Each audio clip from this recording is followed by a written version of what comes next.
Es una historia importante que ha sido poco contada en nuestro país, la historia de las guerrillas en México, particularmente en este periodo que va de 1968 a 1985. Fritz Glockner nos ofrece en Los Años Heridos pues la historia completa y documentada de lo que ocurrió con las guerrillas. Y para mí es un gusto conversar contigo, Fritz. Gracias por estar con nosotros. Querido, al contrario, para mí siempre será un placer estar aquí contigo conversando de diversos temas que en el transcurso de los calendarios hemos tenido, ¿no? Eso es. Cuéntanos del surgimiento de las guerrillas a partir de 1968. ¿Qué pasa? Bueno, tenemos el movimiento estudiantil, por supuesto. ¿Es un detonador? Hay dos momentos históricos, siempre divido en dos partes lo que tiene que ver con la emergencia de la insurgencia armada en México.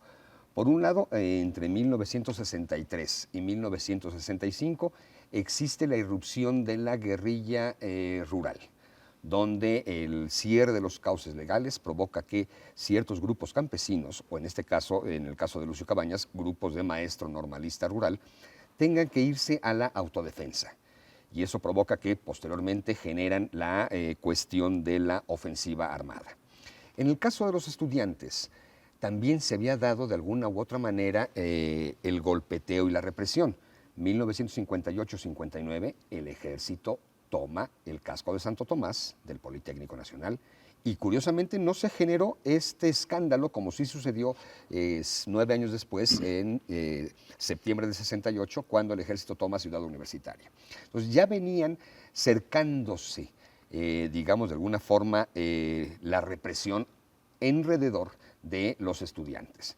Pero evidentemente el gran momento histérico es el 2 de octubre, que más que detonar la guerrilla el 2 de octubre, curiosamente lo que detona es un tipo de anestesia.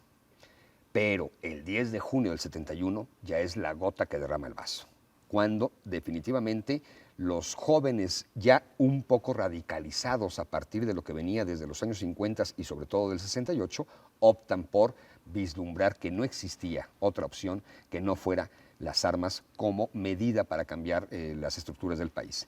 Y por otra parte, se genera tal histeria del lado del Estado mexicano que recordemos que en septiembre del 71 se lleva a cabo el maravilloso concierto, digo maravilloso por las referencias porque no acudí, yo tenía 9 años, Avándaro, sí. ¿no? Avándaro, que se convierte en el grito de libertad, que se convierte en el consumo de la marihuana colectiva y que los jóvenes empresarios un poco fresas, ¿no? Luis de Llano y compañía, pretendían convocar a un evento donde pensaban que iban a llegar 20, 30 mil jóvenes y de pronto se ven sobrepasados con 100, 150 mil o hasta 200 mil, según algunas crónicas, y los jóvenes empiezan a gritar, tenemos el poder. Y esto genera una censura en nuestro país en contra del joven que a partir de entonces no se permitió, no hubo permiso de que hubiera un concierto de rock en México entre el 71 hasta el 82, cuando Queen aterriza en Puebla. ¿Qué pasó en Puebla, en tu estado, precisamente? ¿Qué tan importante fue la guerrilla en México en los años 70? Yo creo que evidentemente no logró convocar a las masas. El proletariado seguía sin cabeza, como lo planteara desde la década de los años 40 José Revueltas. Pero a final de cuentas sí se colocó en jaque la seguridad nacional. Conforme he venido investigando, entrevistando, yo difiero de esta idea de que la guerrilla en México únicamente sirvió como juego del propio Estado mexicano para que los cuerpos de seguridad obtuvieran mayor poder o incluso beneficios económicos. Pero sí lo obtuvieron, ¿no? ¿No es así? A ver, Fernando Gutiérrez Barrios no necesitaba de más poder. Tenía los tenía folders, tenía toda la información de los secretarios de Estado, de los líderes sindicales, conocía la vida secreta y el doble discurso de medio México. ¿Tú crees que necesitaba organizar esta histeria represiva para obtener más fondos? Aquí, ¿qué sucede? Que evidentemente hay una histeria desde el presidente López Mateos, evidentemente Díaz Ordaz y Echeverría anticomunista. Y esto provoca que los cuerpos de seguridad exageren de alguna forma la represión. Y también te da a entender que de ese miedo, de ese tamaño era el miedo y que sin lugar a duda sí se logró colocar en jaque la seguridad nacional de este país. Recordemos agosto del 74. Al mismo tiempo se encuentran secuestrados Rubén Figueroa en la Sierra de Guerrero. En Acapulco, una empresaria de Acapulco muy importante, Margarita Saad, y en Guadalajara, José Zuno, suegro del presidente. Sí. Digo, si eso no es poner en jaque al Estado mexicano en un momento, en un día del calendario, ¿qué sería? ¿Me explico? Conocemos las crónicas de la guerrilla y el idealismo, el intento de construir una sociedad más justa, pero poco sabemos sobre aquellos que fueron secuestrados, los empresarios que fueron asesinados. ¿Qué nos puedes decir de eso? Que definitivamente era parte de esta... De pronto, cuando se plantea el enemigo de clase como tal e ir detrás de un empresario, de pronto los empresarios no eran, a final de cuentas, los enemigos del pueblo, digamos, ¿no? Pero sí eran los representantes que podían permitir un canje favorable para los grupos armados. ¿Me explico? Evidentemente, no, a diferencia del Partido de los Pobres, donde ahí sí había un ajusticiamiento y un señalamiento hacia aquel que hubiera reprimido, que hubiera asesinado a campesinos o que hubiera traicionado al Partido de los Pobres. En el caso de empresarios en Guadalajara, en Monterrey, de pronto, evidentemente que eran los focos a intervenir debido a que el Estado mexicano, el gobierno, pretendían con la idea de que a partir del secuestro de esas personalidades se obtuviera lo que necesitaban, que era fundamentalmente fondos económicos para la guerrilla y evidentemente la posibilidad de liberación de algunos presos políticos. Ahora, ¿qué tanto llegó a convertirse en una fuerza esta guerrilla y por qué empezó a desvanecerse después hasta que vimos el surgimiento del Ejército Zapatista? Definitivamente tiene que ver con el momento histórico incluso mundial, ¿no? Estamos hablando de fines de los 60, 70. México se encuentra inmerso en lo que tiene que ver a nivel mundial con la Guerra Fría. Incluso veíamos en Alemania un movimiento guerrillero también urbano, la banda Bader... Sí. Bader no sé qué, bueno, ya no recuerdo el segundo nombre. Sí, tampoco me vino a la mente, pero en efecto, ¿no? México no está aislado de lo que está sucediendo en el mundo en general. Pero sin lugar a duda, donde aterriza, como siempre he insistido, la ideología de la Revolución Cubana es con una pista de aterrizaje muy amplia, es en México. Uno, recordemos que en México no rompe relaciones con Cuba. ¿Qué tan involucrado estaba el gobierno cubano? ¿Es cierto que el gobierno cubano impulsaba la guerrilla en México? Por supuesto que no, evidentemente. No le convenía, ¿no? Para nada, al contrario. El primer aeropirata mexicano, mi querido Jesús Anaya, que en 1969 secuestra un avión en Ecuador, que iba a Miami y termina desviándolo a Cuba, para los cubanos se convierte en un problemón el aterrizaje de este avión, ¿no? Y siendo que habían festejado y recibido como héroes a todos los secuestradores aeropiratas, el caso de mi querido uruguayo escritor, que se me fue su nombre ahorita, lo reciben como héroe. Y para el caso del mexicano fue así como, ¿qué hacemos con él?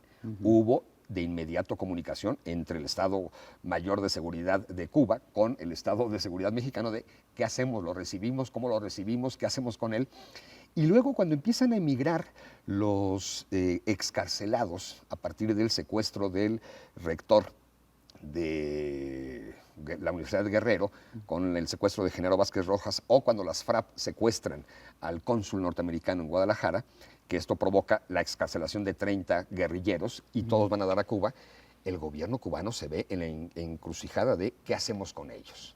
Al grado que de pronto cuando había una delegación oficial mexicana de visita en la isla, los relegaban, por no decir secuestraban, pero los relegaban a otros sitios fuera de La Habana, no fuera a ser que le organizaran algún conflicto al gobierno cubano en su relación con el gobierno mexicano. Entonces es totalmente falso aquello de que Cuba promueve la guerrilla en México. La promovió en el resto de América Latina, incluso África, ¿no? Y hasta puntualmente parte de Asia, pero México era intocable.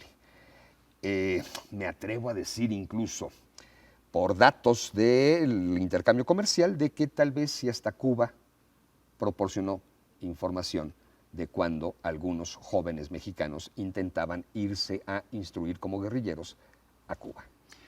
que es muy grave, pero es cierto. Tú tuviste una anécdota personal, tu padre fue guerrillero, ¿no? Sí, bueno, más que anécdota, querido. Mi padre me convierte en sujeto histórico, como siempre he dicho, ¿no?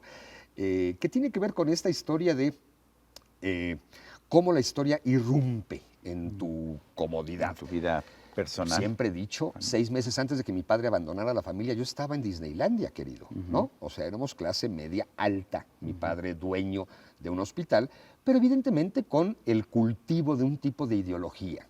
Mi abuelo, Julio Glockner, fue rector de la Universidad Autónoma de Puebla en mayo de 1961 y es el líder del movimiento de reforma universitaria.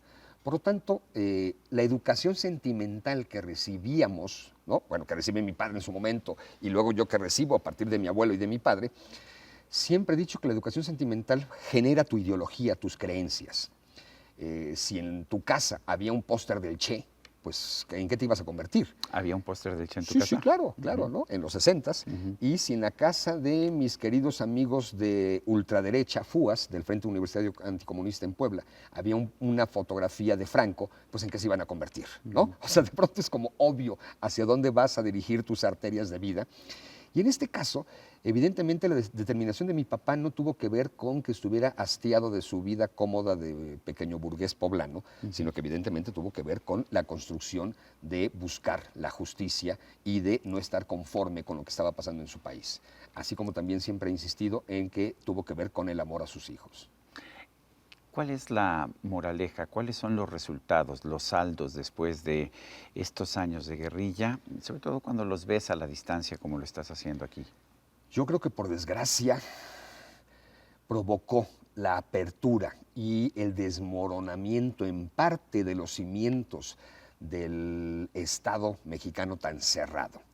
Ubiquemos que el discurso revolucionario a través del cual se erige el Estado, no nacional, pero sí el Estado contemporáneo en México durante el siglo XX, es recuperando el discurso popular de los ídolos como Zapata y Villa. Despoja. Los revolucionarios. Exactamente, a los revolucionarios populares. Sí. Despoja a la popularidad de ese discurso. El PRI institucionalizado necesita el mito revolucionario. Si no, para generar este corporativismo controlador maravilloso. Fritz Glockner, gracias por invitarnos a leer Los años heridos, la historia de la guerrilla en México, 1968-1985. Querido Sergio, al contrario, un agradecimiento por tu invitación, como siempre. Gracias. Y a usted, amigo televidente, que hace posible este programa, se lo agradezco también. Esto es todo por hoy, pero no se le olvide. Nos vemos la próxima.